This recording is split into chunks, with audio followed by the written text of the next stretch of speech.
Hello, listeners. Jordan here. I just want to let you know that you can listen to Nighttime early and ad-free on Amazon Music. Include it with Prime.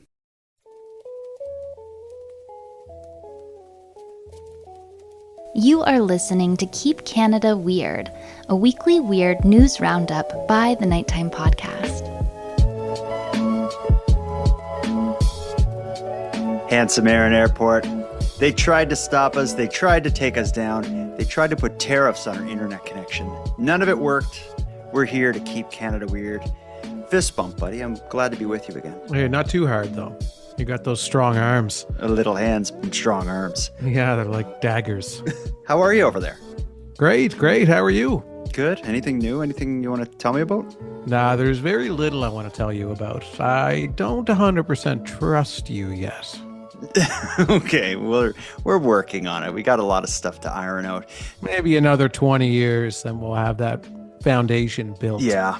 Well, we've kept Canada weird for 158 episodes. That number keeps rising. This is the countdown to 200. We're on the road to 200. It would be weird if it kept going down. Oh, yeah. Then what would happen?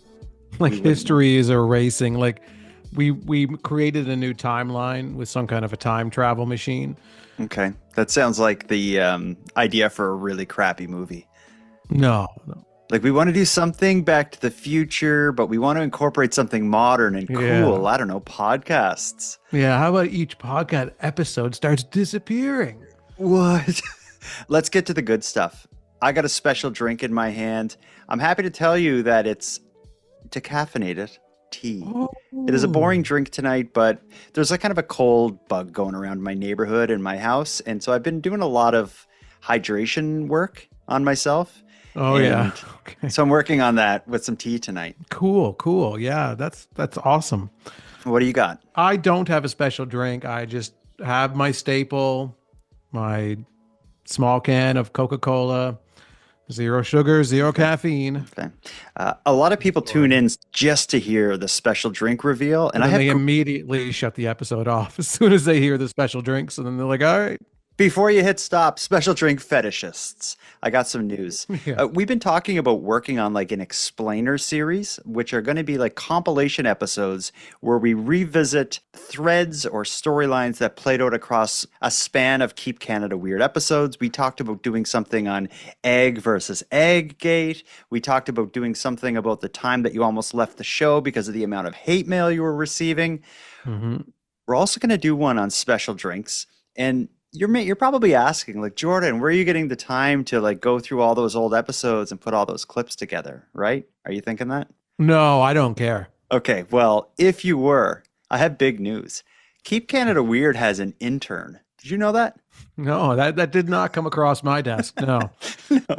So here's the long and short of it is I was contacted by a journalism school who offered to have an intern work with me to learn the ropes of like podcasting and the style of work that I do on Nighttime. And I said, yeah, sure, I'd love to have an intern. I don't know if the intern expected their first assignment to be to go back through 157 episodes of Keep Canada Weird and take notes of every time we mention egg versus egg gate, compile a list of our special drinks, compile the timestamps for every time Handsome Aaron Airport was insulted. But that was their first task. And oh my God, they're doing an amazing job. I'm so excited to begin the Explainer series with you, and I think the listeners are going to like hearing it. So does this student have to produce some kind of a report at the end, kind of detailing the work that they did and what they learned? I hope not. I hope not. If so, it will be the last time the school offers an intern to the Keep Canada Weird podcast world, but they're here now and they're enjoying it. So his name is Matt, and I'm looking forward to collaborating with a whole bunch of stuff in the future. So things are just about to get good here. Yeah. Welcome to the team, Matt. We're glad to have you. And can't wait to hear this special drink hour of it compilation that you're putting together. Before we get into keeping Canada weird, we got to hear from a listener. Do you remember Jess last week? She's from Ottawa. She phoned in to let us know that a Robin's Donuts in her town was unable to stay in business despite her support. and there was some suggestion she may or may not have invited us to her wedding. It turns out that our reaction to her voicemail actually may have offended her a little bit. Turns out that maybe Jess can't take the heat, but here's her follow up to last week's message. Hey guys, it's Jess from Ottawa again. I just finished listening to this week's episode, and that was super cool to hear my voice message played on the show. Definitely made my day. Um, First off, I should have known you were probably going to chirp me. That hurt my feelings a little bit, but then I realized it's just you guys, it's what you do, and I love you anyways. As for the wedding, your invites were sent by Canada Post, so there's a chance you're not going to receive them for the next 36 to 46 years, and by then it will be too late. I would love to be Keep Canada Weird's first wedding. I'm assuming first wedding. But there'd be one stipulation, and that would be that you guys would have to be my bridesmaids. So I'll leave that invitation with you, and you can get back to me if you are up for it. I'm just gonna come right out and say yes. Oh, yes to the dress. 100%. Yeah. Did we chirp her hard though? I thought like we were. We gave her a hard time about not inviting us to the wedding. And I think I Yeah. gave her a bit of a hard time on not trying Not, hard enough to keep the robins, or maybe you did, to keep yeah. the robins open. I think we gave her a bit of a hard time there. Yeah, I guess we'll call it chirping. But Jess, we go way hard. There's been times where I'm like, "Whoa, Aaron." It's usually not me. I'm usually like, "Whoa, Aaron, don't go there with this listener You're who took the you're time to the call." Joey Lawrence of Keep Canada Weird. Like, whoa, yeah, okay. Whoa. I mean, let's get down to the meat and potatoes of this voicemail. That's the invitation has been extended now, and the stipulation is we are have to be her bridesmaids. It's going to be a weird wedding. She's going to have a lot of explaining to do to her friends and family about the two men in dresses with microphones and headphones on. Yeah, yeah. I mean, I'm up for it if you are. I would love to go on a road trip with you. We're up for it. Let's do it. Let's make it official. We want the dates, the time, and the place, when and where to show up, and we'll be there. Are you serious? 100% I'm serious. This is an amazing opportunity for us. We'll bring the intern. With Matt. Jess is like, what did I get into? Yeah, Pick. Matt's holding the backs of our dresses to make sure they don't, get dirty on the floor. Well, let's get into it. I mentioned here that we have the explainer episodes coming out that are going to help new listeners catch up with some of the things we reference from time to time. But one of those things that we reference from time to time, we're going to open up the episode with it tonight. For some reason, people are stealing butter all across Canada. No one seems to realize this except we here in the Keep Canada Weird Army. We know it's happening. The media is largely silent on it. But there's been a major breakthrough, a significant development related to the butter theft that is running wild here in Canada. This is a short article to read. You want to read this one? Yeah, yeah. This is a story coming out of Waterloo, Ontario. A bizarre trend in weird Canadian crime has taken yet another turn. This time in the Waterloo region, where police say 5 people have been charged in connection with a string of butter and ghee thefts. According to investigators, the dairy-driven crime spree took place between September 2024 and February 2025, with 15 separate incidents were reported at grocery stores across Kitchener, Cambridge, and Waterloo. In total, over $8,000 worth of butter and ghee was stolen. The suspects, 4 men ranging in age from 24 to 38, and a 25-year-old woman, now face multiple charges, including theft under $5,000. In January, Peel Regional Police charged 6 individuals in a similar case involving grocery stores in Brampton, Ontario. That investigation uncovered more than $60,000 in losses, leading to charges ranging from theft under $5,000 to possession of property obtained by crime. While the motivation behind these butter heists remains unclear, the trend continues, and Canada's grocery stores and law enforcement teams are on high alert. So There's been arrests. The second set of arrests, I wonder if these like different teams of butter thieves are working together because it's like they're not hitting like one grocery store or one Walmart or something.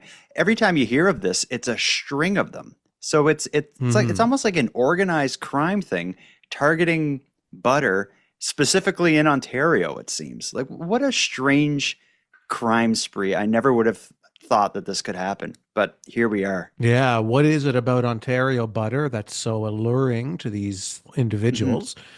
It's clearly all connected. It's clearly some kind of an underground crime organization that is behind this. But we still haven't, even though there's arrests have been made, clearly, and this is what why else I think that it is truly like a mafia style, uh, initiative, is the suspects aren't talking. Hmm.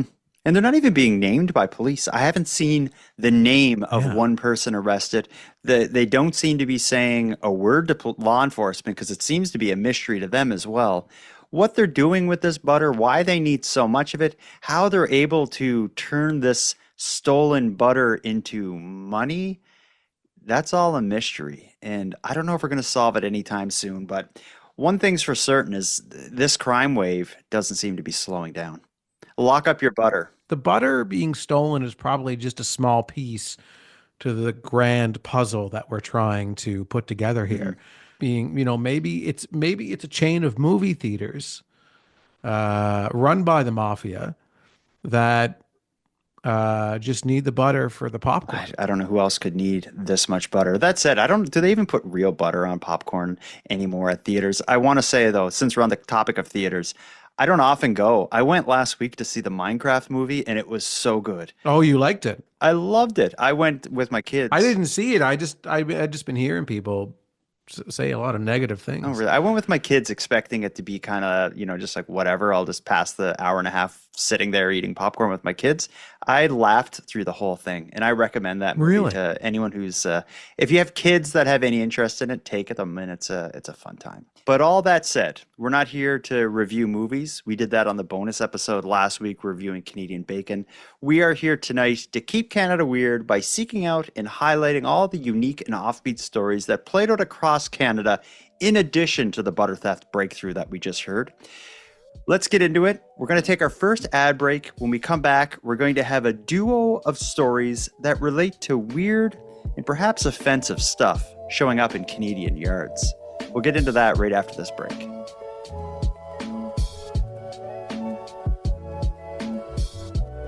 Handsome Aaron Airport.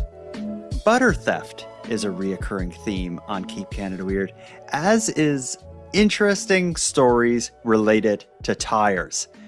These are two topics I never would have expected us to spend countless hours discussing. Well, they're back. Just like there's been a breakthrough in the butter thefts, there has been yet another shocking tire story we need to discuss. This one's coming to us from Scarborough, Ontario. The latest twist in Keep Canada Weird's long-running saga of bizarre tire tales takes us to a Toronto backyard with over 800 used tires stacked where grass once grew. Complaints from tenants of the home and from neighbors keep piling up, but so do the tires. Here's the story of the tire apocalypse in Scarborough. It's a backyard in a residential neighborhood in Scarborough, unlike almost any other. You won't find lounge chairs or outdoor furniture here, just used tires, hundreds of them, piled high. We can't use the backyard, we can't come out here, we can't do anything. The used tires are stacked up behind this rooming house on Healy Avenue. Neighbors want them gone. A fair request to make sure that our neighborhood's not turned into a city dump for a property owner. For weeks now, the tires have been sitting here. The city issued an order they be removed. Don Stevenson lives in the home. The city told me to have these all gone by today. The order, it was ignored. And neighbors say they're not surprised. A lot of our neighbors have complained about maintenance from either grass being taller than myself and a lot of garbage, litter in front. If the tires caught fire, it could be a toxic mess. In 1991 in Hagersville, Ontario, millions of tires caught fire. It took 17 days to put them out. There's no gate, no front fence, nothing preventing anyone from entering the backyard. Somebody wants to walk in the house in the middle of the night, they can because the door doesn't lock. The rooming house owner is Zaid Hossein. I'm Sean O'Shea. I'm a television reporter at Global News. I caught up with Hossein outside the house. You've been ordered to take the tires out. Yeah, like a temporal, I'm just helping my family, okay? But why do you have all these tires in the back? Why? You're not... He's helping my family. 9 people live in Hossein's rooming house, according to Stevenson. What kind of a landlord is he? Slum. Stevenson describes his living conditions. Well, we got the cockroach problem, we got the stove problem, we got no furnace at all. We got mice like you wouldn't believe, we got rats around. Stevenson says cockroaches even got into his computer, which doesn't work anymore. I know when the guy took it apart over at the repair shop, he had to take it outside. They were just running right out of the computer, very small ones. So as for all those tires in the backyard, Anything he does doesn't surprise me. Taking them out? Yeah, When? but very soon. for now, hundreds of tires still there. The City of Toronto got back to us. They said they'll be back here with an inspection team tomorrow to see whether those tires have been moved. And we can tell you right now, they're still in the backyard. If they're not moved, then the City of Toronto says that they will hire their own contracting team to remove them to be paid for by the homeowner. We'll follow up. Oh man, where was that tire story when we were doing our tire story special? That there are so many moving parts to that, so much to comment on. First thing I want to say though is that I'm sure we're going to be covering this again because there's no way in hell that the inspectors are going to show up and this man with his little car will have moved 800-ish tires out of that backyard. No, and they don't quite grasp the fact that he is trying to help His family? someone. His family. But how? Like, what? Why does his family have a problem that involves I need to stack up 800 tires? Unless it's like this bizarre ancient curse on his family that is just like every morning they wake up and there's just more tires piling up in their backyard. There's no explanation for why and they don't look like new tires or anything. It's just like a hoarder situation. But then again, a hoarder situation, it's usually stuff scattered everywhere. These tires are in like neat rows, one on top of the other they look taller than they look 6 or 7 feet high. All these piles and rows of tires throughout the whole backyard. It is a bizarre scene. And I couldn't imagine living there. Just the amount of rubber in the yard. I feel like you'd open your window and you would just smell rubber. Yeah, you probably would, but the tires is only a small piece of the problems that are going on at this rental unit. It's haunted. I wish it was haunted. It's just completely insane. What the door doesn't lock. Yet they say the address on the news, like this house, and he's standing in front of the house on the corner of whatever, and then the guy's like, yeah, if they want to come in, the door doesn't lock. I don't think anyone's going to want to rob that place. By the sounds of it, that's criminals are running from that place. It's like, man, there's cockroaches, there's rats, and the tires. I couldn't even find my way to the tires in the back. It is like a whorehouse or a fun house for a crazy person. The story with the cockroaches breaking the computer. Do you believe that? I have no reason. I do have a reason. I don't know. I have no reason not to believe it, I guess. Why would he lie about that? It sounds far-fetched. So imagine this. You live in this this super sketchy place with a slumlord surrounded by tires and rats and everything. Your laptop computer stops working. Can't you be the one living there? Can't you tell this as if you're the one living there? Yeah, sure. And I'm a concerned family member of yours. I'm a concerned friend. You wouldn't believe what happened to me today, Aaron. So I have this horrible situation with my slumlord and all the tires and the rats and stuff. Yeah, he's totally slum. This morning I woke up and my laptop stopped working. So I did what you would normally do is I took my laptop to the repair shop. That's what I would have totally recommended that you do. Yeah, that's great. And I thought it was going to be, I don't know, the power supply failed or they needed to replace some switch or some sort of thing. Mm-hmm. But I got the surprise of my life when he called me. The repairman said when he opened it up, he found the problem. It was a whole bunch of little tiny cockroaches crawling around in my laptop, little baby ones. That was what the problem was. Can you believe it? No, I don't believe a word you say. Okay, there, prove my point. The reason we just did that exercise is because that story's crazy. I don't believe it either. Yeah, but I don't believe you. Okay. I believe him. There's so many layers to this. But in this exercise, it's you living there. Okay. Jordan. Okay. And you don't trust my face. You didn't specify that you are Jordan acting as him, as Okay. if it's a play or a movie. Let's get back to reality. What are the tires there for? I'd like to dwell on this a bit more if we could. We'll come back to it. What are the tires there for? Well, he's helping his family.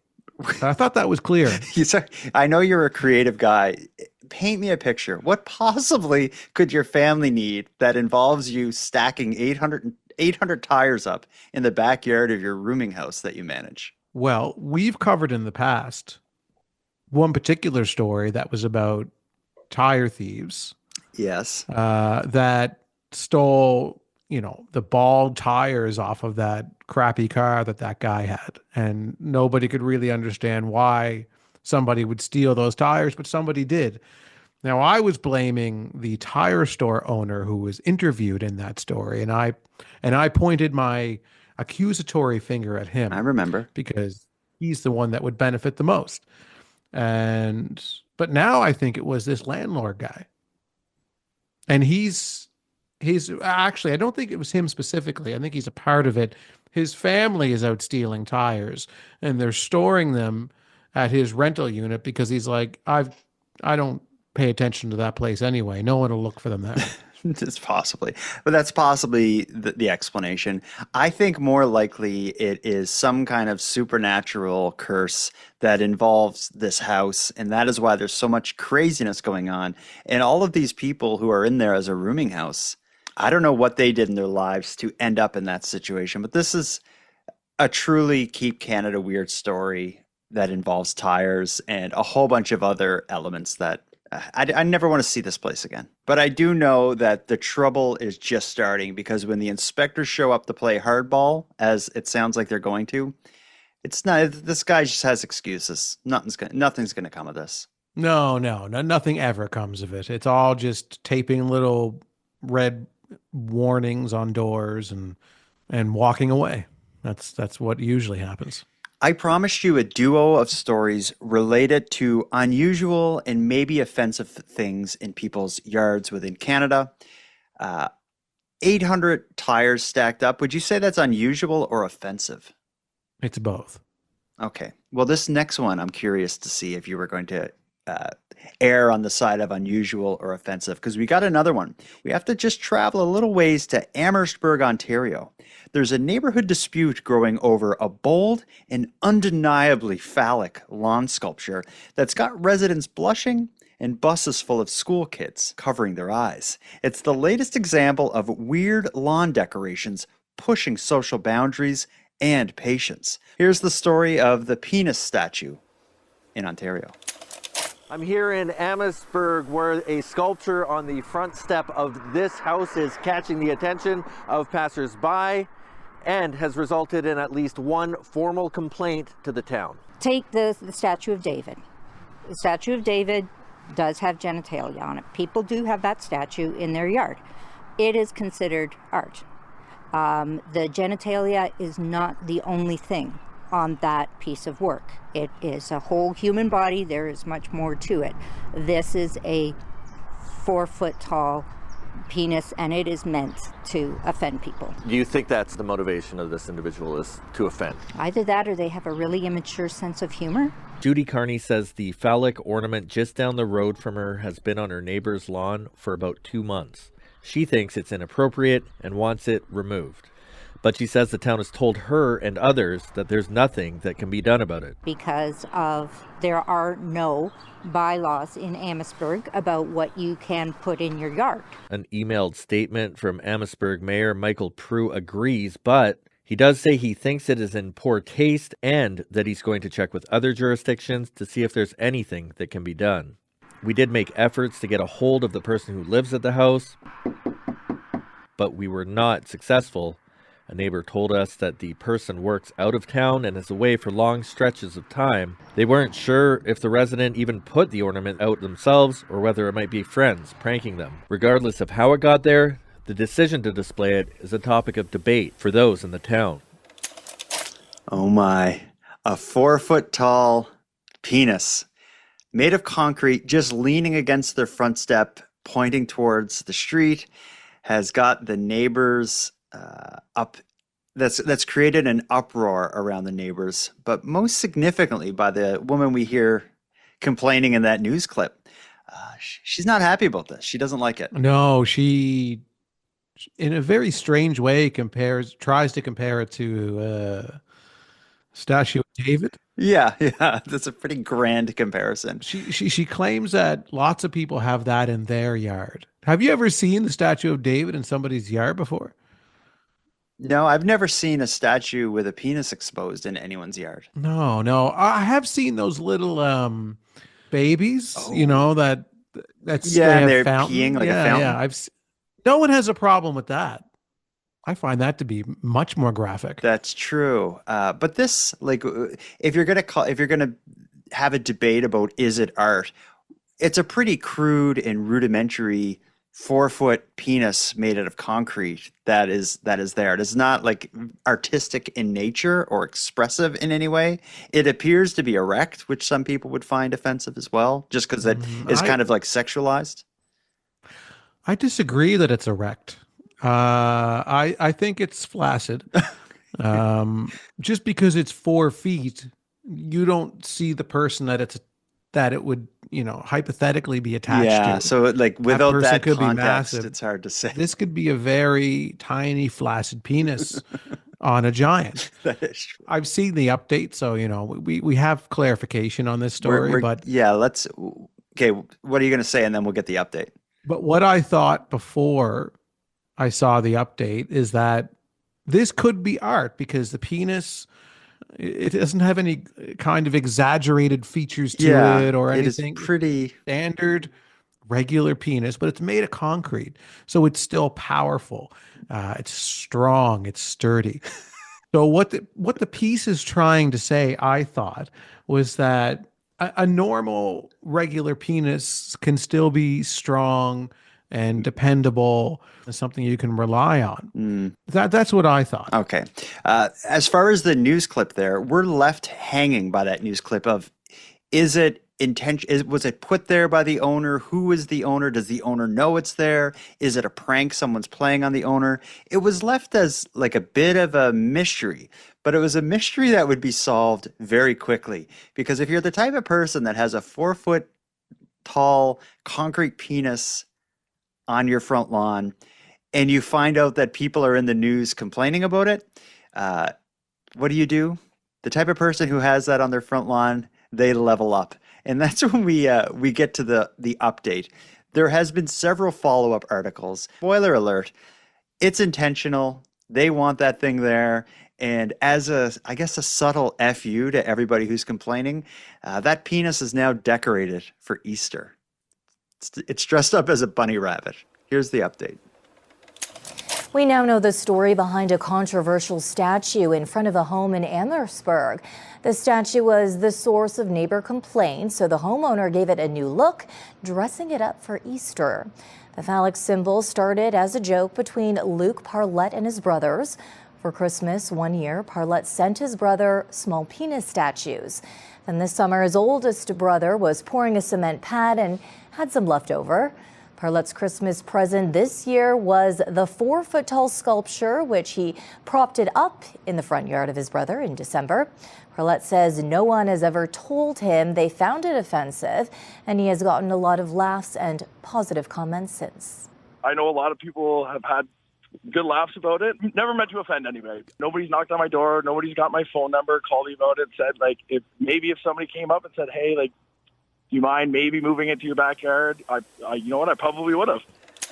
No one called. Nobody knocked on his door. Instead, they went on CBC and complained publicly about it.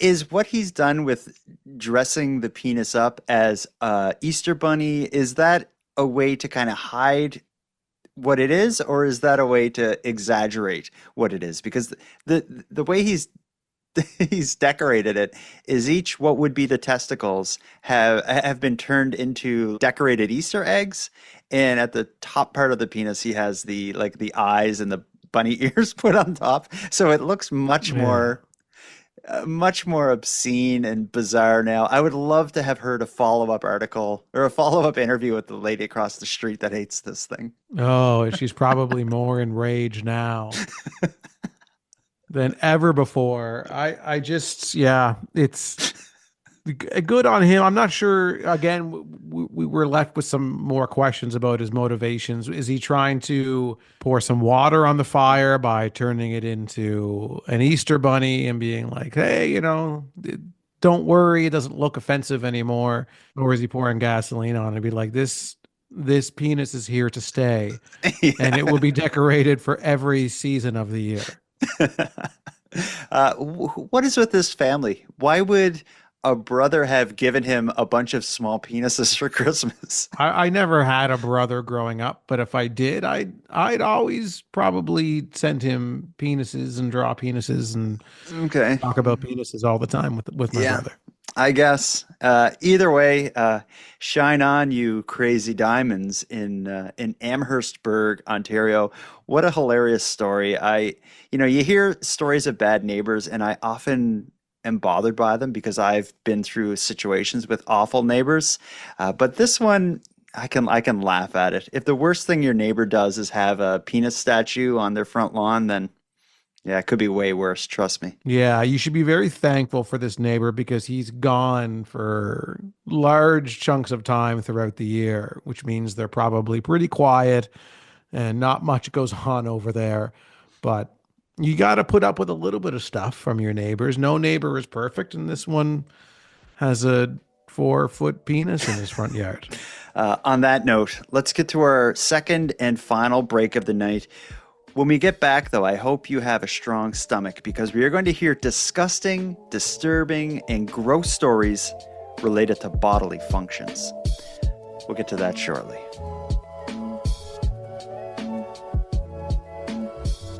Handsome Aaron Airport, do you like to travel abroad, like outside of the country? I don't really do that often. Okay. Have you in the last, say, 5 years? No, I have not outside of the country. I've gone to the US a few times, but I don't really have any like travel horror stories. I've never gotten sick abroad or broke a bone or got arrested or had any unusual thing happen. So I can't relate to this story that we're going to be discussing too personally. But what I do know is that I get like that man cold kind of thing. If I ever get sick, I'm either like not sick or I'm so sick that I'm on death's door. Like I only get super sick to the point that I like want to just like die in my bed sort of thing. And maybe that's the only thing about me that I can relate to this story because we're going to hear about a family that got super sick while visiting Cancun and the whole mess that surrounded that. It's a Saskatoon family. Their sunny getaway to Mexico took a terrifying turn when a bout of suspected food poisoning left them too sick to fly and fighting for their lives. What was supposed to be a relaxing vacation in Cancun quickly spiraled into a nightmare involving vomit bags, airport delays, and a desperate search for medical help. And we shouldn't laugh at this because this is serious. This family was seriously sick. But getting sick on the day you're supposed to get on your flight, oh, that's complicated. Here's the story of what happened to them. I'm not over-exaggerating when I'm saying that I literally thought we were going to die there. One Saskatoon family's trip to Mexico ended with them soaking up far more than just the sun. Brett Cohen and Andrew Hoffman were vacationing in Cancun with their child Lennox when they fell ill with suspected food poisoning so bad they had to be removed from their WestJet flight home. Airline staff told them they could see a doctor later at the hotel they stayed at, something they couldn't wait for as they got worse. They told us that we should not go to the hospital. They said nobody's keeping us there, but you should stay and not go to the hospital. We literally had to check Len's pulse to see if he was still alive. Like I thought we were gonna die there. Like honest to God, I thought one of us was not gonna make it. They eventually went to the hospital and caught a flight home 2 days later. And while the family had travel insurance, they're still investigating what action can be taken against the airline for its handling of the situation. President of Air Passenger Rights, Dr. Gabor Lukic, says while what WestJet did is legal, it wasn't very courteous. In this case, it's quite clear that WestJet did the right thing by removing the passengers. Where they may have erred is not doing enough for the sick passengers to ensure they get care. And that's more a moral blameworthiness, not a legal one. Sunwing provided the following statement to Global News on the matter, saying in part, they hope they've fully recovered from this unfortunate incident. And while Lukic doubts any legal consequences will be felt by the airlines, he knows the story could have been a more positive one. The story that WestJet should have had is, passenger falls sick and then airline employees get out of their way to get them to the hospital. It would have been a much nicer, better PR. I hope that this story is going to create some moral accountability, even though legal accountability is unlikely to happen. With this trip in the rearview mirror, Cohen and Hoffman say they will keep a closer eye on other vacationers in the future to spare them the same situation they experienced. Now, I want to quiz you on this piece we just listened to. After hearing that story, like, for one, it's awful what happened to them. Getting sick, violently ill, at the point that you're like getting on your plane and having to be removed from the plane, like being that sick, that's a terrible situation. But are they on the news kind of complaining that they were removed from the flight, or are they upset that the airline like didn't bring them to a hospital or something? What exactly is the complaint that they're airing? This kind of confuses me too. I'm not sure, like, what is the airline's responsibility when it comes to sick passengers in that sense? And it's not that they got sick in the air, like they were removed before the plane even took off or whatever. Like you would, and even that guy, that advocate for like passengers' rights and stuff, said as well, like they did the right thing. Yeah. Like if you showed up sick, puking, the whole family, it's not right to put them on the flight with other people. No, and you can't assess, what is causing them to be sick. It's something contagious, or, it's kind of a bizarre story. And so they all ate something before the flight. So it wasn't the food on the flight that made them sick or anything like that. So like it really had nothing to do with the flight, other than they had tickets for that flight, tried to get on the plane, and were either like removed or turned away or whatever. But they didn't get into exactly what it was, but I think they did say removed from the flight. So they must have at least boarded it, and maybe it was then identified. And then maybe the stewardess was like, "Whoa, like they're just like puking and dying in the back." And like one guy's green, and the kid hardly has a pulse. So like you got to deal with it there at the airport, rather than dealing with it, up in the sky when there's like literally nothing you can do. So of course, removing them from the plane was the right thing to do. But is it then the airline's responsibility to get them to hospitals? Like what would they do? Call them an ambulance, I guess, is what they could have done. Yeah, they felt that the airline should have then taken them to the hospital. It seems to, with the impression I got. I guess, based on the news clip, is what it seems. And in the end, they get home 2 days later after being seen by doctors or at a hospital or something. But the reason I was kind of quizzing you on like the logistics of the complaint in that news coverage is I tried to learn more about what was happening, because I was a little confused by it as well. And I actually found the Facebook profile for the father in that article that we just heard from actually complaining about this news article on his Facebook page. I'm going to read you something that he wrote, which is pretty interesting. Here's what he says on his Facebook. He shares the article that we just listened to, and he says, I want to clear some things up. We were not offered medical assistance from the airport doctor, nor did we know there was a such thing as an airport doctor.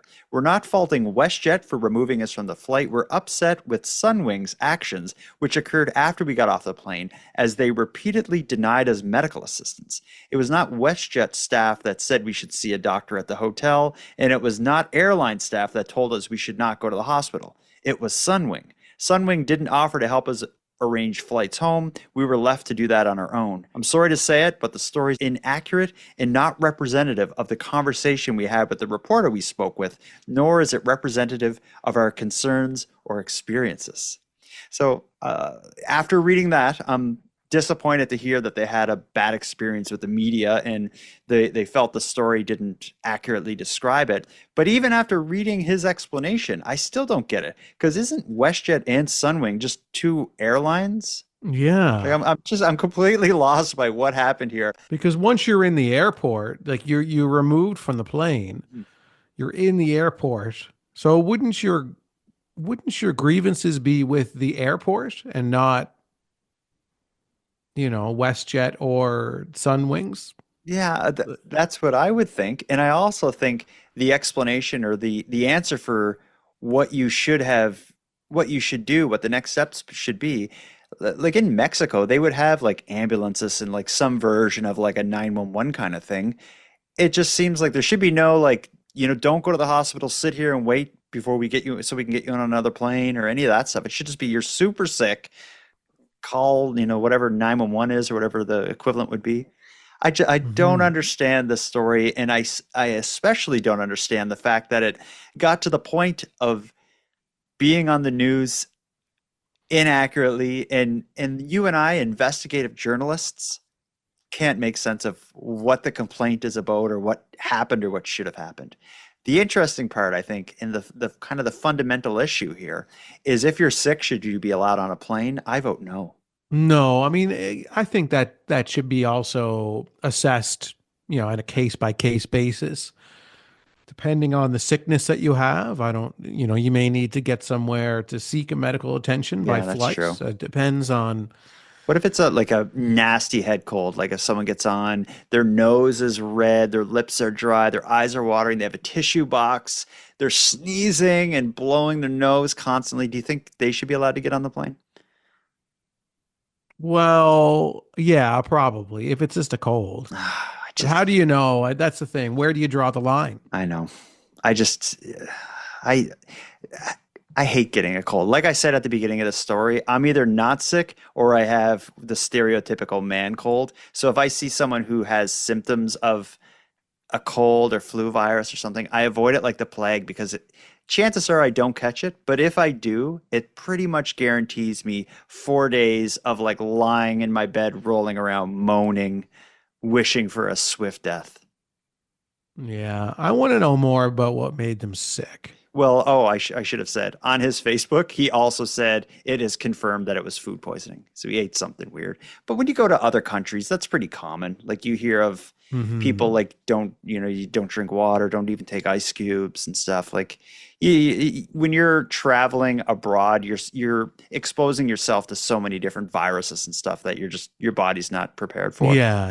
Hence, one of our favorite movies, the movie Signs by M. Night Shyamalan.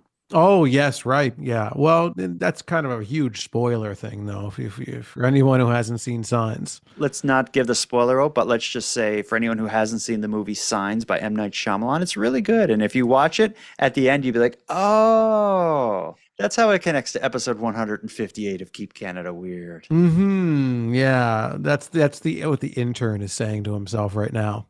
Oh, M. Night Shyamalan Signs. I get it now. That's why I had to listen to 158 episodes about special drinks.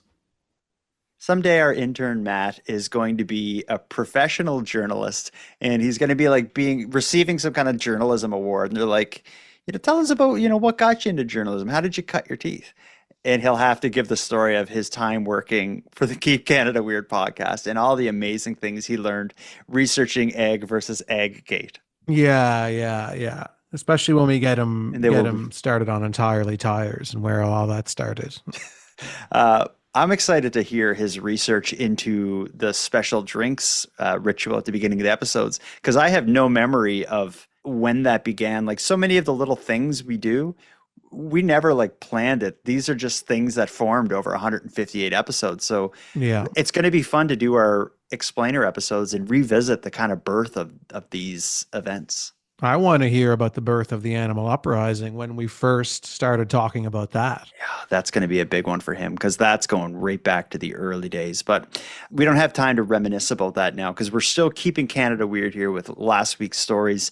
And I promised you in this segment we would hear two gross, disturbing, disgusting stories involving bodily functions.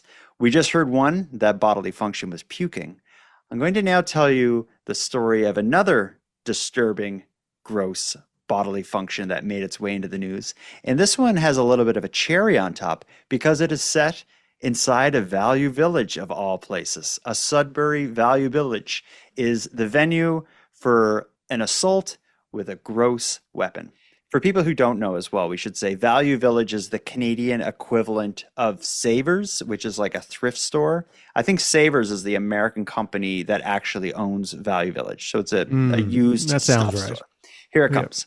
In a truly bizarre and stomach-turning case out of Sudbury, Ontario, a man has been sentenced to 7 days in jail on top of the time he's already served after admitting to what the court described as an unspeakable and disgusting act committed against a Value Village employee.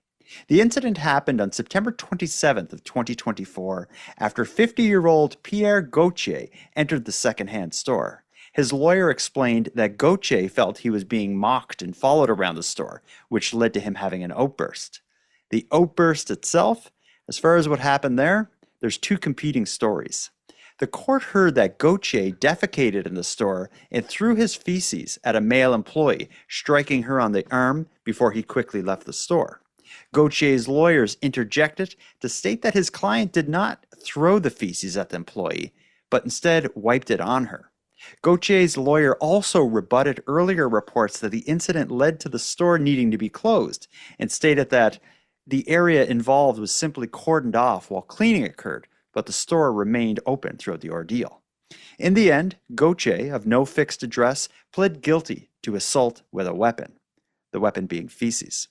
During sentencing, Ontario Court Justice Jenner didn't hold back in his comments, telling Gauthier, "I don't think I have to tell you what brought you here today was a very unspeakable, disgusting act."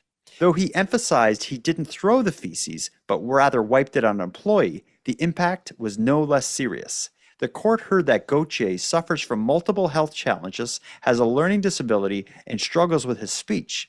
He's also been dealt with housing instability for years, often relying on busking on downtown sidewalks to get by. The judge initially crediting Gauthier with time already served, but given the severity of the act, the judge instead tacked an additional week in jail, followed by probation and a DNA order. In closing, the judge urged Gauthier to attend all court proceedings in the future, something he had declined to do on several previous occasions while in custody. The end. You want to comment on that one? Well, I think this is someone that is dealing with issues that prevent them from behaving in a way that you would want them to behave. And I have a feeling very few people of sound mind and judgment are involved in situations involving throwing feces inside a used clothing store. yeah, it's a black eye on the system, and hopefully things can turn around for this individual. But I don't know. Again, it's so hard to comment on when you're not really inside this story in a way where you can. I'm glad I'm not inside it. Let's just talk about the act itself. Being assaulted with that as a weapon is pretty awful. When you hear assault with a weapon, usually you're thinking like knife or maybe someone hit you with a bat. I feel like I'd take that any day over this. Yeah, maybe. And also the context of the environment. If it was outside in a field and they were going to throw it from a distance versus inside a Value Village with that fluorescent lighting and it's all shocking and loud, it's dusty. I have allergies, so I'm already like feeling a little itchy and uncomfortable in there. Adding this is awful. I don't know how to talk about this anymore.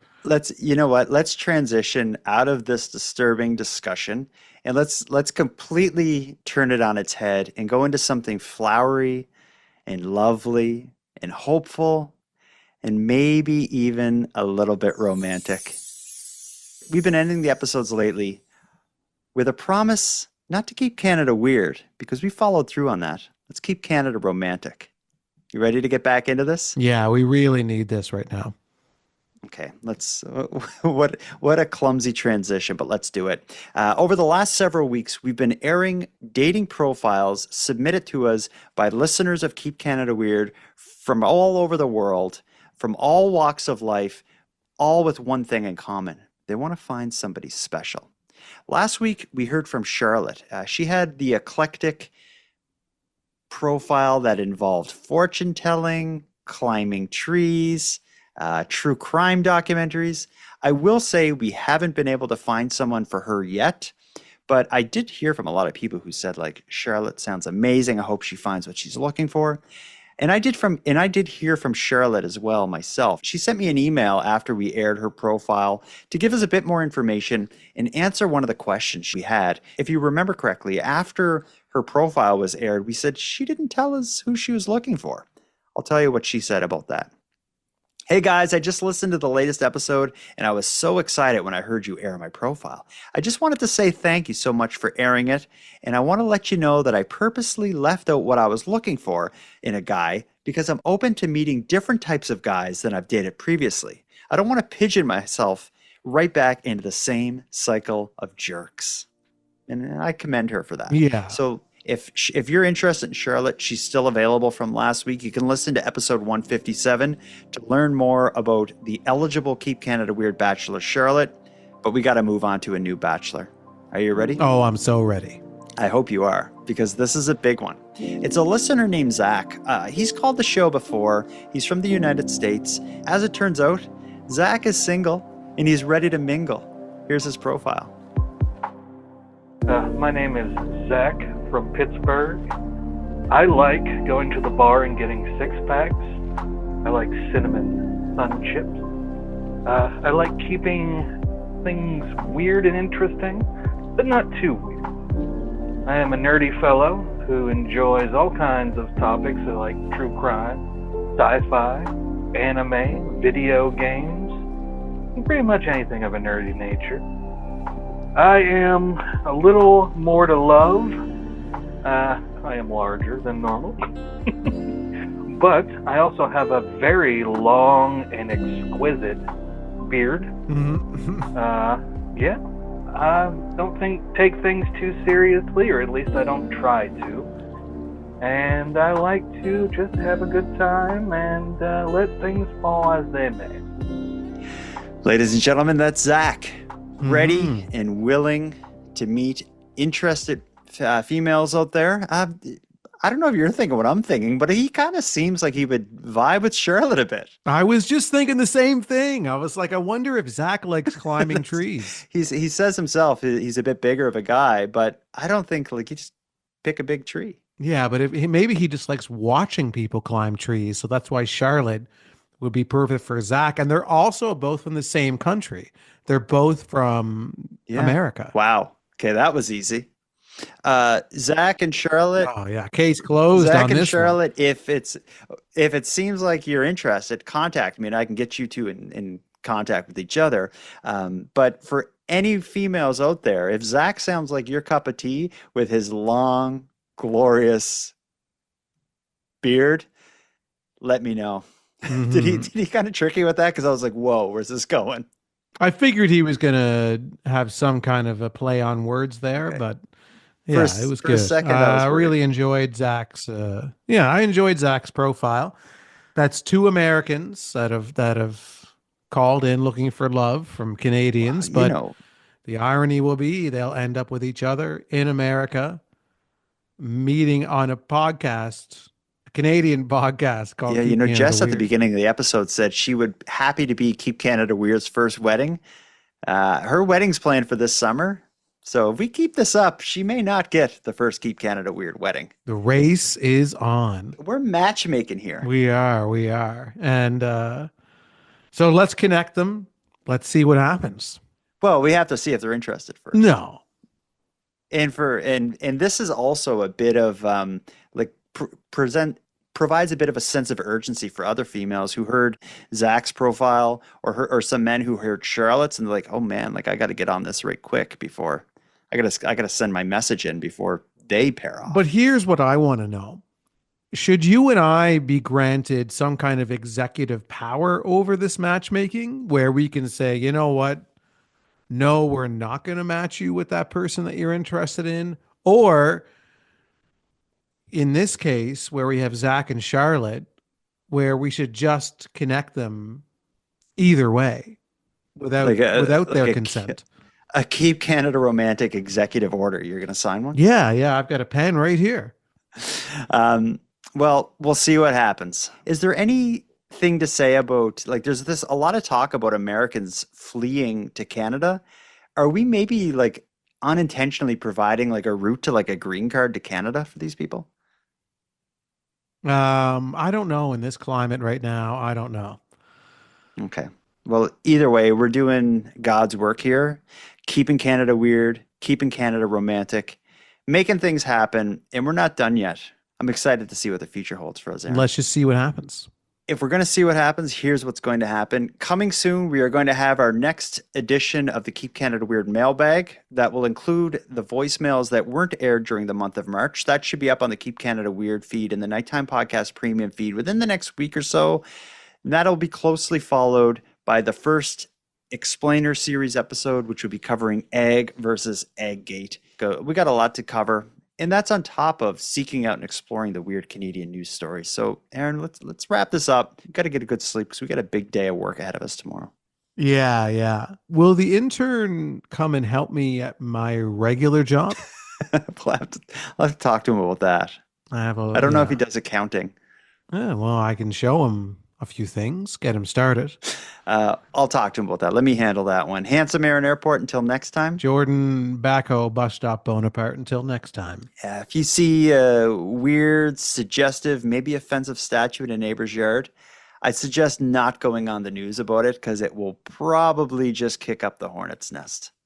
And Jordan, until next time, hopefully when intern Matt reaches the end of this internship and has to hand in his report and his professor asks him, how was working for Jordan Backhoe Bus Stop Bonaparte? And then Matt just looks at his professor dead in the eye and just says, slum. I want to thank you for helping Aaron and I fulfill our mission to keep Canada weird. If you got a news story from your area that you'd like to share with us, or have any thoughts or theories or opinions on anything we discussed tonight, we'd love to hear from you. You can contact us by using the voice recorder that can be found at nighttimepodcast.com/contact. And on that topic, I want to give a big thank you to this episode's correspondents. If your voice message was aired tonight, you can email me your address. My email is nighttimepodcast@gmail.com, and I'll get a Keep Canada Weird badge and swag pack sent out to you. I just ask that you wear the badge proudly and responsibly. Next, a big thanks goes out to Aaron for another great night, Unicole for the intro and outro voiceovers, and Monty Data for the outro version of O Canada. And then, of course, a sincere and massive thank you goes out to each and every one of you listening. Your support makes this show possible. And if you'd like to support the show even more, please consider a subscription to the premium feed, which can be found at nighttimepodcast.com/subscribe. The premium feed costs just a couple dollars a month, but that money will fund the creation of new episodes of the show, and it'll give you those episodes 2 days early, ad-free, and access to a back catalog of episodes. And even if you don't want to go premium, you can still support the show by sharing this episode on social media. That helps a lot too, and it's free. Your support is very much appreciated. So with all that said, until next time, take care of each other, hug your loved ones tight, and together, let's keep Canada weird. Keep Canada Weird is written, hosted, and produced by the Nighttime Podcast. And now to our viewers and listeners everywhere. Good night. Hey Jordan and Aaron, your intern Matthew here. I went back and I pulled all the clips from the Egg versus Egggate situation from last year. As someone who wasn't around for it, I was surprised just how much of a controversy this was and found it thoroughly entertaining. Elaine was easily the highlight for me, hearing about her response to the mistake he made and the feedback she received. I believe that this is a pivotal moment in the history of the podcast, and it was truly a delight listening back to it all. Thanks for all the laughs, guys.